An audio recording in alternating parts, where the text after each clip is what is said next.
কি খবৰ আপোনালোকৰ? আশা কৰিছোঁ সকলোৰে ভালে। আমাৰ অন্য এটি নতুন ভিডিঅ'লৈ আপোনালোকক স্বাগতম জনাইছোঁ। আমাৰ ঘৰৰ পৰা এইটো শেষৰটো ভিডিঅ' হ'ব।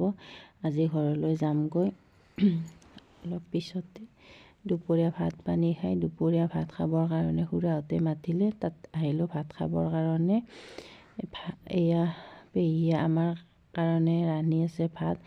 আমি সোনকালে যাম কাৰণে তাড়াতাড়িকৈ এইফালে খৰিতে বনাই আছে মাংস, এইফালে আনফালে পাকঘৰতো কৰি আছে। এনেকৈয়ে সকলোৱে লাগি আছে। এয়া আমি ভাত পানী খাই আহিলোঁ, তাৰ পৰা আহি এয়া ঘৰত আহি লাগি গ'লোঁ পেকিঙৰ কামত। যিহেতু ঘৰলৈ যাম, বিহুৰ বতৰ, সেয়ে এয়া কালিতে পেহীয়ে বনাই দিছিলে মোক এয়া নাৰিকলৰ পিঠা, আৰু এইফালে মই তেল পিঠাখিনি নিজে বনাইছিলোঁ।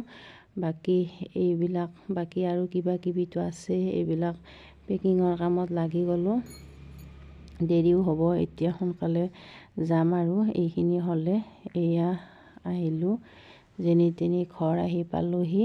ঘৰ পাই এতিয়া লাগিব ধুম কামত, কাৰণ যিহেতু ঘৰটোত 7-8 দিন নাই, গতিকে ঘৰটোৰ অৱস্থাটো কি হৈ থাকে জানেই। বাকী ইফালে নিয়ৰৰ এটা পাৰ্চেল আহিছিলে, তাৰ উমলা ঘৰ, সি মানে আহি আৰু সেইটোতে লাগি আছে। তাত থাকোঁতেও তাৰ পাৰ্চেলটো অহা বুলি গম পাই মানে সি ঘৰলৈ আহে। বাকী এয়া সি লাগি আছে এইটোতে, তাক মানে এইটো এতিয়া বনাই দিব লাগে। মই অলপ চেষ্টা কৰিব লাগিব, যিহেতু এইবিলাক বনাই পোৱা নাই। সি নামানে, তাক মানে বনাই দিব লাগিবই। এয়া মই তাক তেনেকৈ এৰি লাগি গ'লোঁ এয়া ঘৰ চৰ ঝাৰু দিয়াত। বাকী এইফালেতো আছে এয়া পেকিংবোৰ খুলিবৰ কাৰণে, এইবোৰ লাহে লাহে খুলিম বাৰু। আগতে কামখিনিকে কৰি লওঁ, সেয়ে মই এয়া আগতে ঘৰটোকে ঝাৰু দি লওঁ বুলি ভাবি তাকে কৰিলোঁ। বাকীবোৰ কাম পিছত লাহে লাহে কৰি থাকিম।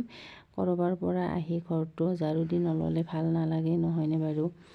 এয়া নিয়ৰৰ এইটো মাহীয়েকে কিবাকে অলপমান কিবা কৰি দিলে, আৰু গোটেইখিনি সম্পূৰ্ণ হোৱা নাই। তথাপিও তাৰ শান্তি হোৱাকৈ অলপমান তাৰ মনটো ভাল লাগিছে আৰু। বাকী এয়া আজিৰ ভিডিঅ'টো ইমানখিনিয়ে আছিল। নেক্সট ভিডিঅ'ত আপোনালোকক আকৌ লগ পাম। আপোনালোকে যদি আমাৰ ভিডিঅ'বোৰ চাই ভাল পায়, প্লিজ লাইক এটা কৰি দিব। আজিলৈ আহোঁ।